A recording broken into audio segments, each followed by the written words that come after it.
Hello. Mark Norman. How you doing, buddy? This is Jeff Toyman. Hey, are we on? Well, real quick, let me merge this call with a recording audio. I got a secondary audio thing I would like to try. Sure. I'm going to merge us, and then I'll do a brief introduction. Then we'll jump right into it, man. All right. Rock and roll. Let me merge this real quick, man. Yo-ho. All right. Hey. Nice. Hey, thanks, man. We're not quite live. I'm just double checking everything, and all right. Let me bang out this introduction. Yeah. And then I believe in you. Hey, everybody. I'm Jeff, and I'm on the phone with Mark Norman. He's a comedian. He has a comedy special on YouTube called Out to Lunch. Has 4 million views. Just checked it this morning. He's been on. Really? Yes, sir. 4 mil. Oh, wow. I didn't know that. That's great news. That is great, man. That's killer. He's you seen him on Conan, other late night shows. He has a half-hour special on Comedy Central. Has a podcast called Tuesdays with Stories with Joe List. What's up, Mark? Hey. Good to be here. Thanks for having me, Patty. Hey, thanks for being on. Yeah, are you hungover there, Mark? Not today. I actually had a couple of glasses of white wine, but I'm still feeling all right. Ooh. Which is rare. I get hungover from a thimble of jizz. Dude, I swear by the Pedialyte. I drink about, if it's gonna be real bad, I drink a bottle before bed, and Wow. yes, sir. And it's not as it's underrated, man. People like, oh, Gatorade, Powerade, No. whatever. It's all about the Pedialyte. By the way, it sounds like a pedophile that only just diddles. Ooh. He's a Pedialyte. He's not the full Pedia. Just a light All right. version. I'm tweeting out loud here. No, hey, I'm under I was a church-going folk in my younger days, and I don't know if I've buried it deep down or what, but I do remember this 30-year-old dude who I used to ride four-wheelers with or play Halo, skateboard at his house, and I'm like, why was I over there? What was going on? Did he ever get touchy or handsy or See, Galo? if he did, it's buried deep. But even if I were to remember that, how important is it at this point? Maybe you like to think the guy's just a kid at heart, kind of like Michael Jackson. But wait a minute, never mind. Yeah, he's a grown man. Weird. Yeah, he's like Michael Jackson. He had a monkey and a Ferris wheel and a roller coaster. This kid had four-wheelers and a Halo. Yes, good enough. Yeah, that's damn good. But I killed for some four-wheeling when I was a kid. I only had a tricycle.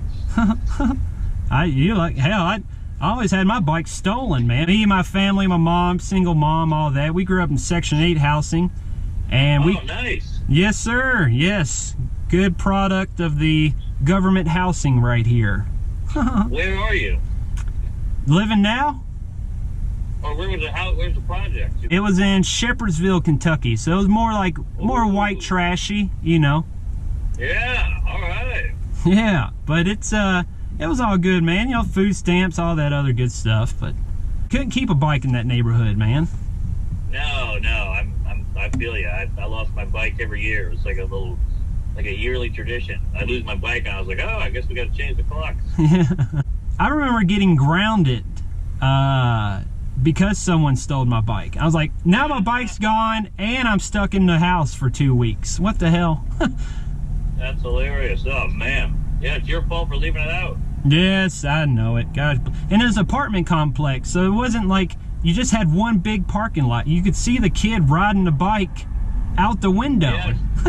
Yeah, that was the most painful part. Was my bikes got stolen Christmas morning, I remember one year, and 2 days later I saw the kid riding it around, and what can you do? He was older, he was scarier. Yeah. I had no proof. God bless it. And I'll be honest with you, dude. I've watched probably legitly. I've watched Out to Lunch, probably 8 or 9 times. Whoa. There with a notepad, because I'm about 2.5 years into doing the comedy thing, and you've really inspired me to write better, kind of get a better flow with my material, man. So I appreciate the free comedy special, man, right there on YouTube. Hey, I mean, come on, I'm honored 8 times. That's amazing. It's been often, man, and it's I'm thankful because these past couple weeks have been really cool, pretty wild. Because last week my mom was a guest on Theo Vaughn's podcast. Whose? Theo Vaughn's this past weekend. That's huge. I know he wanted to interview a female trucker, and my mom's a mother trucker, and hey, female trucker, a fucker. She did fuck my dad, and that's how I'm here. Yeah. So yes, thank God for that, huh? Yeah, wow, Theo Vaughn, that's pretty cool. He's got a big reach.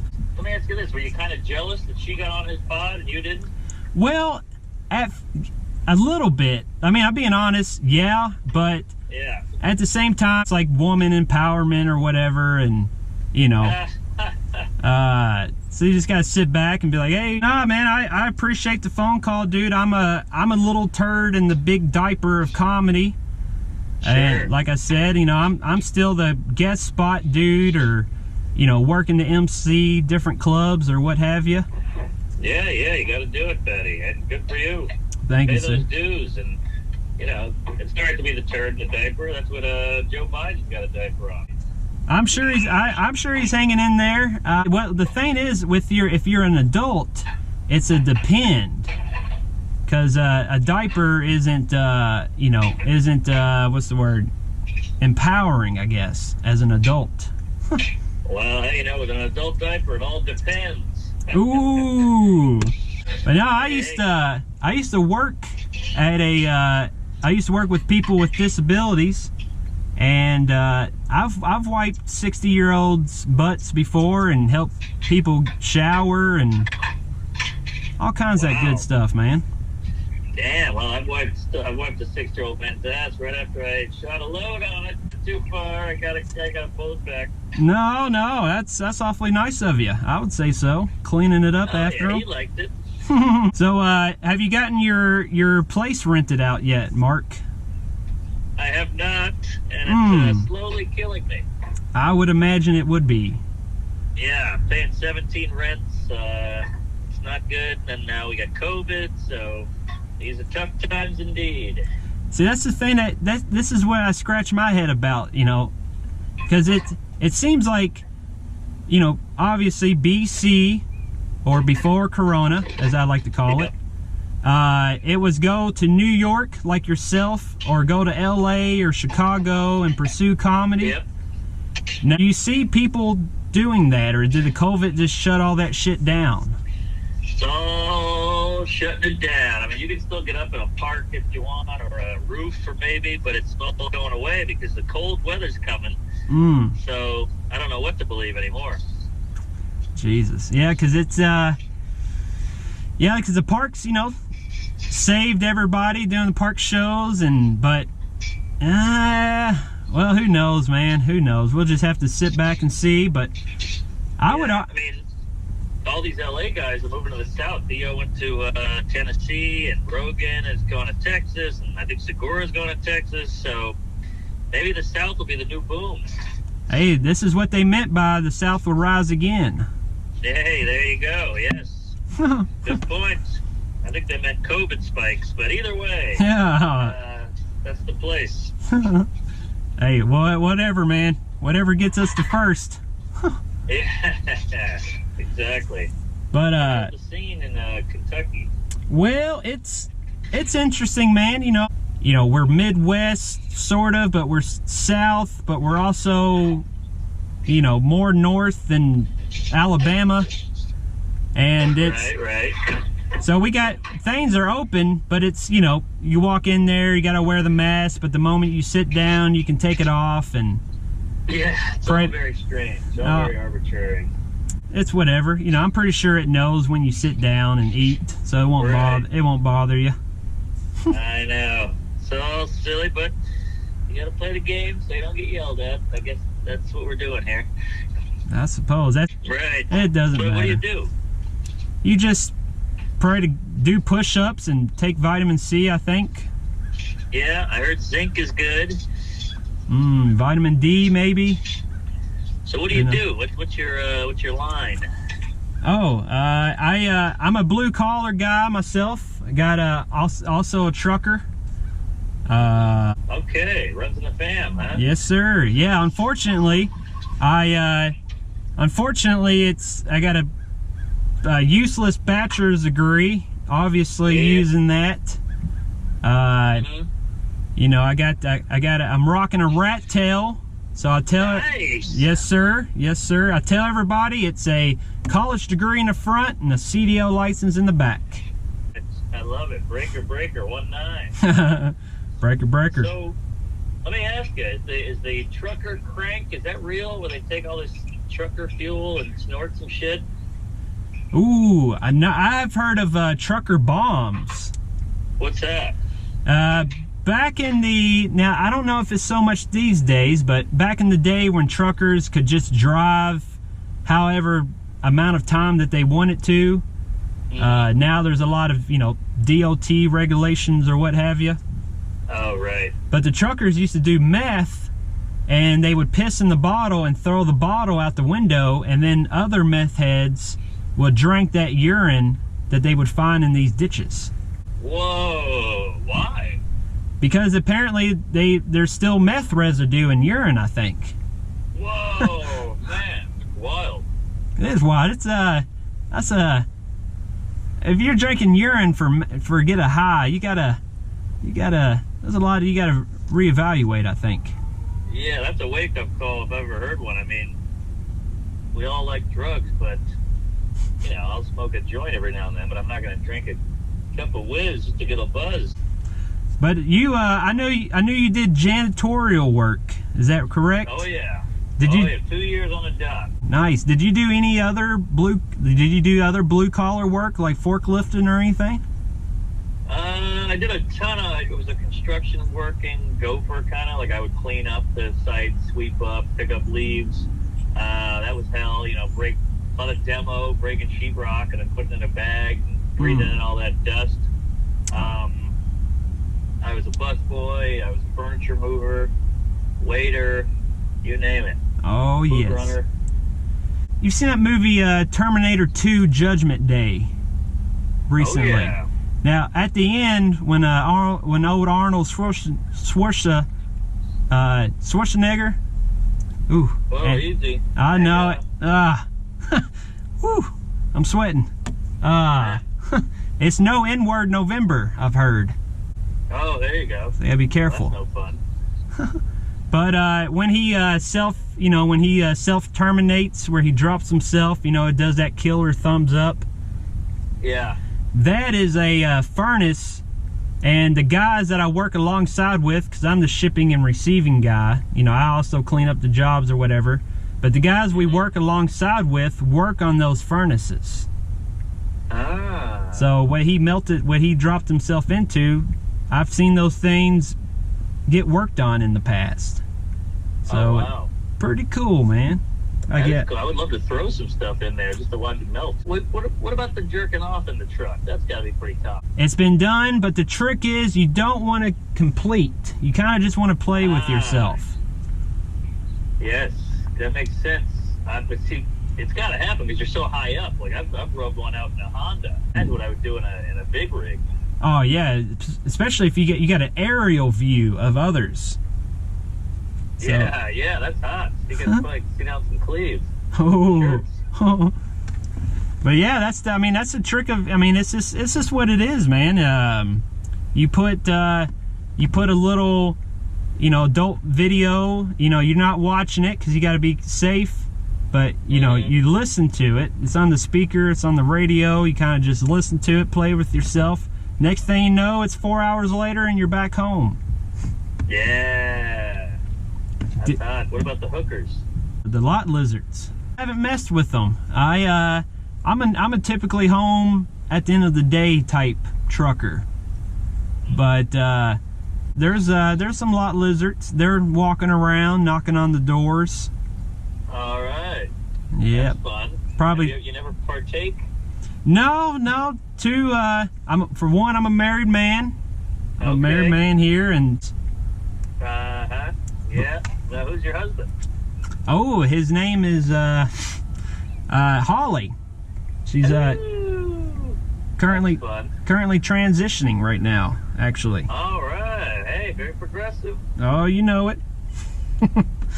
Man, I was browsing your IMDb, just being a little nosy here, and I saw it's called Joe DeRosa had Hulks. Is that what it's called, right? Hulks? Hulks? What's that? Hulks? Like the Incredible Hulk? Oh, okay. It listed you as an actor, as one of the Hulks. Really? Back in 2011.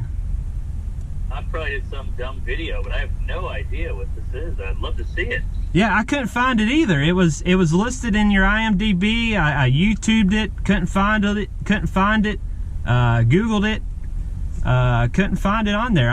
That's why I asked you. I was wondering if you remembered anything about it or what it was. No idea. I mean, I was probably in a blackout. I drank a lot in those days and don't remember much, but yeah, that doesn't ring a bell at all. I was in my 20s then, so it's still a blur.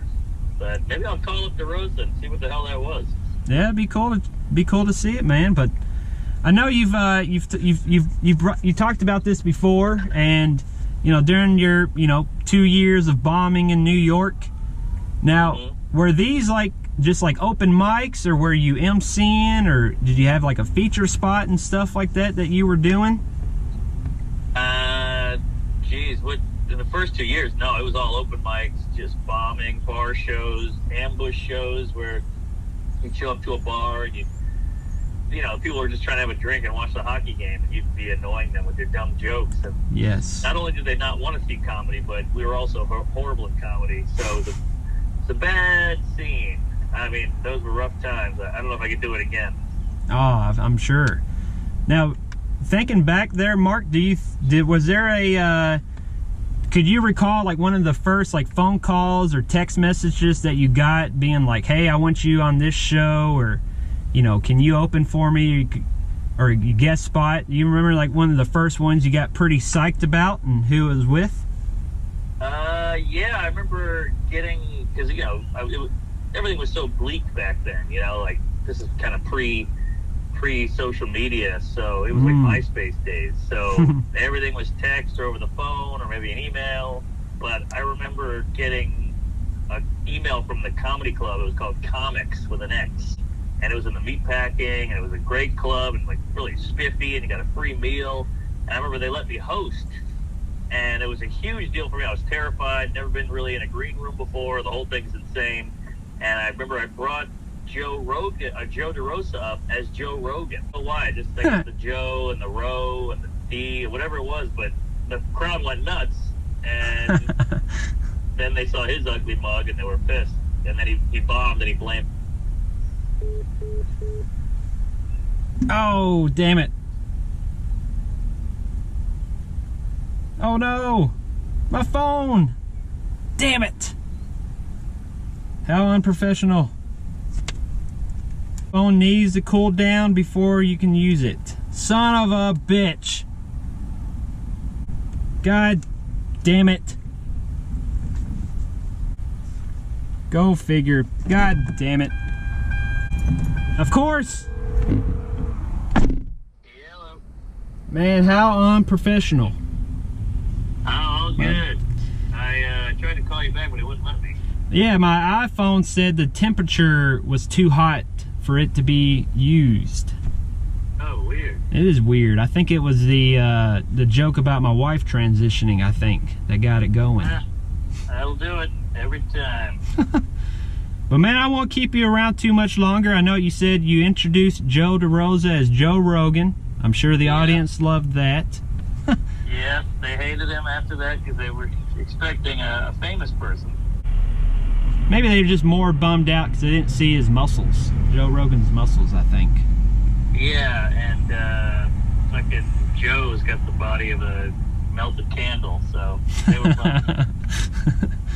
Melted candle. I don't want to get you in trouble with any of your sponsors or anything, but I've been really considering this Blue Chew. Have you ever used this Blue Chew before? Oh yeah, I love it. Big fan. It's good stuff. Now, does it like I know there's like similar ingredients as Viagra and all that, but you know, you ever just, I feel like I would want to take it more like just recreationally, you know what I mean? Like pop a Blue Chew, drink some beers. I mean, it's pretty genius. I don't know how they do it, but it only works if your boner is triggered. Like, you can take a Blue Chew and you're not going to be hard on the playground. If you take it, if you're around a lady, you will. So it's way better. I don't know how they designed that. Well, I guess it depends on if you still like grape juice and you're taking Blue Chew. There you go. You got it, Betty. Well done. But yeah, man, I redirect people who are looking to do comedy, you know, because I'm still doing the open mics or what have you. And I don't know much, but I do know that you're telling the story, but you're still doing the setup and the punch. Like, you still got it there. Oh yeah. And so many people, I think, miss that part. They just want to tell the story and it just comes out as facts. They're just telling facts. Yeah.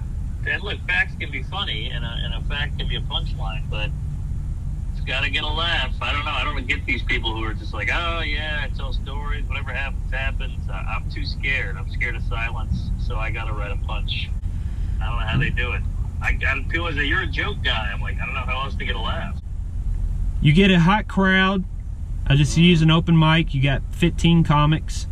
And it just seems like the audience is laughing at each comic, and then this guy, you know, say this one comic comes up and they typically don't do a good job, but for some reason that night they're feeling it. They're doing the same stuff as they've done all these other weeks prior, but it's a hot crowd and they love it and they love him.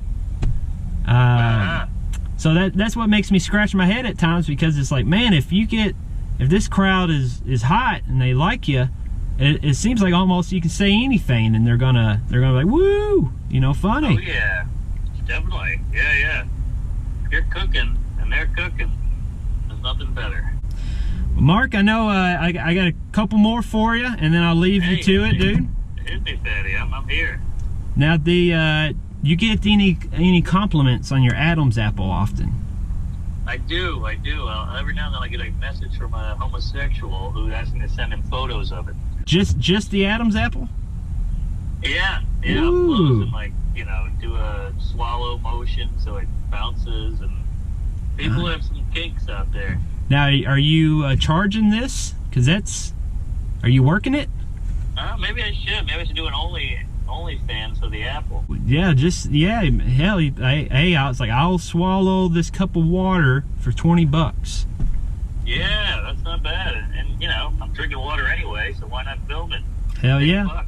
So that's what I'm trying to do. I got man titties. I got gynecomastia. And really? Yes, sir, it's unfortunate. Well, hey, send me a photo of those cans. I wanna squeeze them. Oh, I'll send you. That will be $20, sir.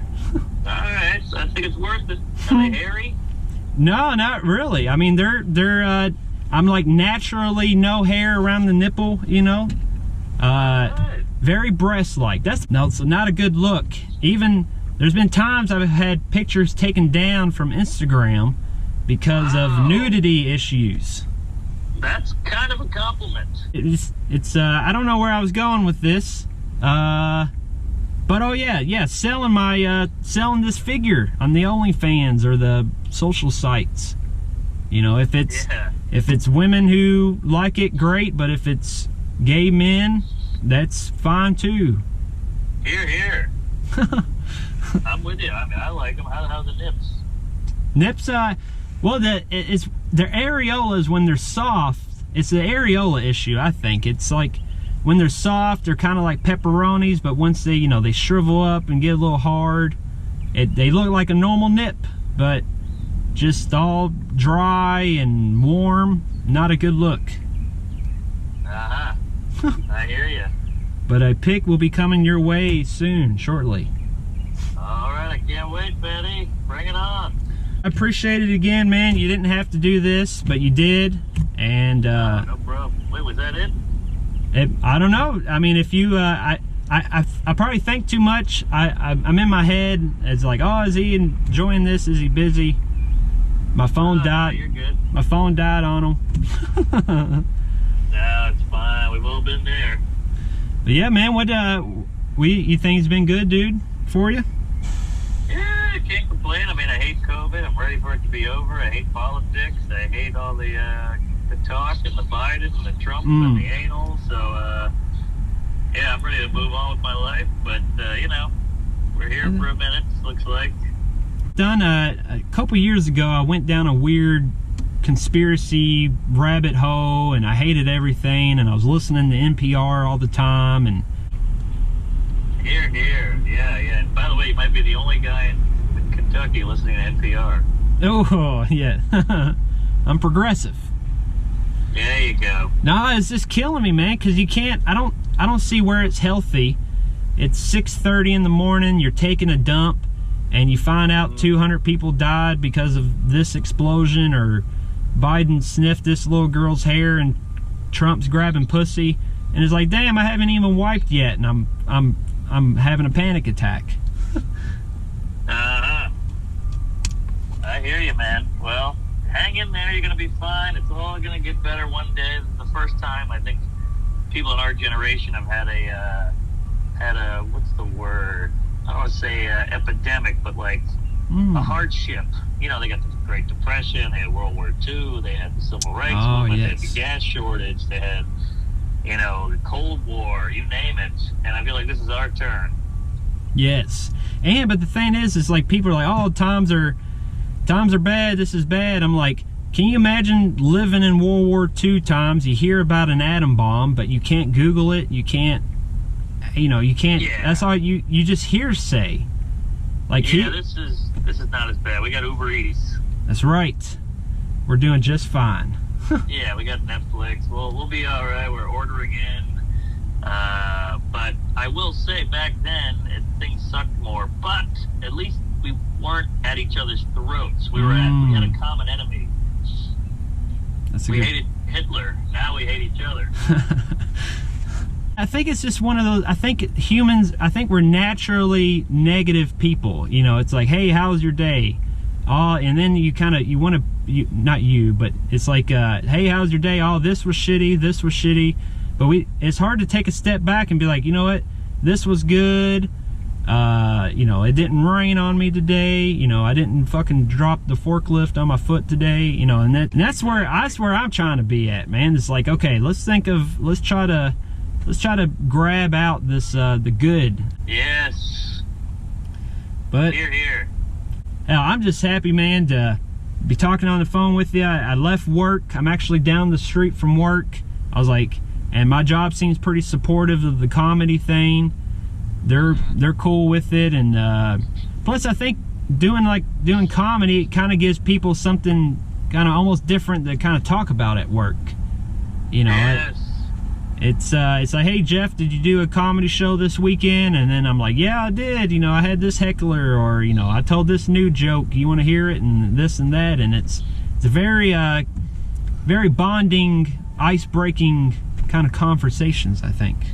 Oh, no doubt about it. Good. Yeah, you got to get out there, get some human connection, talk to some Jews. I'm with you. Jews, man. They not a lot of Jewish people I know here in Louisville, to be honest with you. Quit bragging. Joking, comedian. Hello. There's a guy in Louisville who he's been talking about wanting to move to New York. Now, if he does, I'm hoping that your place is already being rented out by then. Oh God, give him my number. Yes, I will. If he does this, because I don't know if he's just trying to brag that he's gonna move, but if he does, I'll be sending him your way. Well, tell him to give it a 6 months. Maybe 6 years, the way this is going. Yeah, right. But Here. But man, do you think that it's, kind of going off of that question earlier, do you think a comic is able to quote unquote make it by staying in their hometown or their nearest city? Well, a year ago I would have said no, but times are changing, with the internet and the Zooms and the podcasts and the queeps. So maybe now he can, but I still think if you want to get good, you got to go to a city with a ton of stage time, and I don't know how much stage time there is where he lives.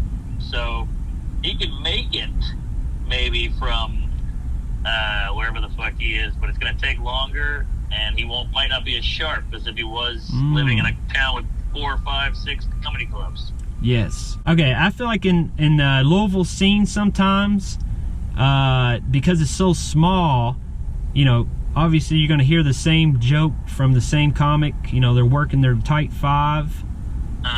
But if it butt hurts another comic, but the crowd likes it, obviously you should keep that joke, right? Yeah. Don't let the pressure of the fellow comics trying to bring you down, right? Well, what are they saying? It's hacky? I would say a little racist. Well, if it gets a laugh or if it's intended as a joke, I think it's fine. But if they're just going up and reciting the N-word into a microphone, that could be tough. Yes. Yeah, because I was listening to Tuesdays with Stories a little bit this morning, and it sounded like you had a couple fellow black ladies leave your show recently, correct? You got that right, but it's tough because the other black table was loving it, so who knows what to believe. It's just, I guess they didn't vote for Joe Biden then. They're not real black. Yeah, good point. Who knows? Yeah, right. I heard that. Oh man, these are weird times. We're all over the place. The reason I even reached out in the first place to you, Mark, is I noticed that you seem to be on a lot of and they're low key in my opinion. I mean, because I haven't heard of them, but you seem to be on a lot of kind of low key podcasts a lot here recently. Yeah, well, I can't say no, and I've made a new rule. If you throw me some coin, I'll do just about anything. As you know from my prostituting for the trucker days. But yeah, I'll do it all, whatever you got. Your favorite skateboarding trick or what have you? Yeah, backside kickflip. Love that trick. Was that your best one? Yeah, I just had a love for that trick. I love the way it looked. I love doing them. I don't know, I just always loved that one. See, I like the varial kickflip. Oh, that's a great one too. That was one of my. It's underrated. It is underrated. It's because you're doing a pop shove it, but you're doing the kickflip in it. Yeah, pretty, and it's low key. You can just bust one out. I feel like the other tricks, it took a little bit of really bend the knees and flip the hell out of it. But this one was just nice and quick. What was the most steps you've ever ollied? Ooh, boy, I probably did a 9er once. Whoa, shit! Took me all day just to work up the courage. And sure, a lot of bails, busted up elbow, and all that, or was that? A lot of bails. My shirt was black. Nice. What was your go-to skateboard? I like Girl. I don't know why. I love the Girl. I was caught up in the Zero and Flip. But that was when you were skateboarding back in Louisiana, weren't you? Oh yeah, New Orleans. They had some great spots. But it's like if you're not into school sports or whatever, that was the thing to do. Fuck football and basketball, I suck at all that, but I can ride this skateboard and people want to hang out, and even if you weren't any good, people were still pretty chill about just kicking it at the skate park or wherever you were. Oh, But, yeah, I loved it. It was individual achievements. Yeah, it was all on you. If you couldn't land it, that was your problem. You couldn't blame the team. And you didn't have to go get into a bus and drive to Lafayette to play some other team. Look, team sports are great, but they weren't for me. were you at the were you doing handrails? Were you that good? No, I think I tapped one once, but I wasn't there yet. Yeah, I didn't get there either. You got the hog in the garage for the winter? Oh, yeah, you got that right. Boy, you know it all. I know. I was thinking to myself, I'm like, I wonder how, because here I feel like I'm trying to talk to you like I've known this dude for years now. It's like, hey, but it's all the things you and Joe List or other interviews that you've put out before, and it's like, I think a lot of people may get this mindset of like, hey, I know this guy, you know? Uh-huh. Yeah, that's the beauty of pods, you know, they go right in your ear. Right in your ear and out your pee hole. Pee hole, there you go. Question here. Do you think somebody should reach out to other people if it's like professionally or whatever, as far as like advice or wanting to do, like, you know, I reached out to you, I was like, hey man, I got a few bucks here if you want to chit chat for a little bit, and you're like, hey, that's cool. But do you think there should be a limit on like reaching out to certain people, like, hey, here's my tight 5, tell me what you think? Or yeah, I think that's a little much. I mean, you can reach out, but don't be upset if they say no. That's my rule. Yeah, it doesn't hurt to ask, but you know, choose wisely. Pick your battles. Don't just say, hey, what do you think of these shoes there, Bill Burr? How do you like this fucking painting I made? You know, save it for when it really means something. Like, these guys will send me a 5-minute clip. I'm like, you should not be sending this out. This thing stinks. You know, save it for something important. That's a good point. There's a comic in Nashville, Dusty Slay, and to me, yeah, I love that guy. He's funny. Oh, hilarious dude. And I did just that. I emailed him like randomly because I like his podcast a lot. I listen to it, and I sent him my Type 5, and I was like, hey man, whenever you got a moment or whatever, check it out. You know, comics. I know you're probably just sitting at an airport or in your hotel room, you know, whatever. And yeah. And then he messaged me back, and he's like, hey man, I really liked it. It was good. He gave me a couple suggestions, and then there you go. I know it, and it's like but to me it's like I you know, seen the opportunity, and then, you know, a few months later I'm like tagging him or resharing his post or what have you. Exactly, it goes a long way. It's just a weird, exciting moment, like to me in comedy, because it's like, you know, my mom did Theo Vaughn, I'm talking to Mark Norman right now, and, you know, if I, you know, post on YouTube, there's no telling like who's gonna see it and who's potentially may like it, or who's gonna reshare it, and the views and all this other jizz that's gonna come out of it, you know?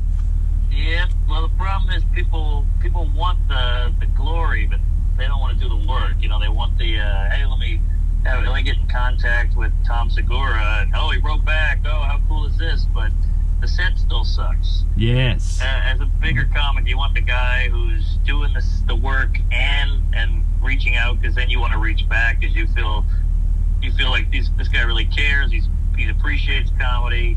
He's working hard. And Dusty's a great guy for doing that. But sometimes, if you open those floodgates, people go, oh, all right, this guy is my friend now, and I can go to his house and bang his wife and all that. So sometimes it's scary to open the door because they don't stop. I'll admit it. I felt guilty because I've caught myself a couple times. He'll message me, and I'm like, holy shit, he's messaging me. And then, like, I feel like I kill it. I, like, message him too much. And I'm like, damn, this is weird now. This is like some chick that I would like. And if she shows me any attention, I'm just going to ruin it. And yeah, exactly. Yep. Play it safe. Choose wisely. Use some finesse. Be appreciative. Go gay and praise Allah. All right, I got to run there, Fatty. Nah, good deal, man. Be careful. Mark, thanks for talking to me, man. Thank you, sir, and have a good one.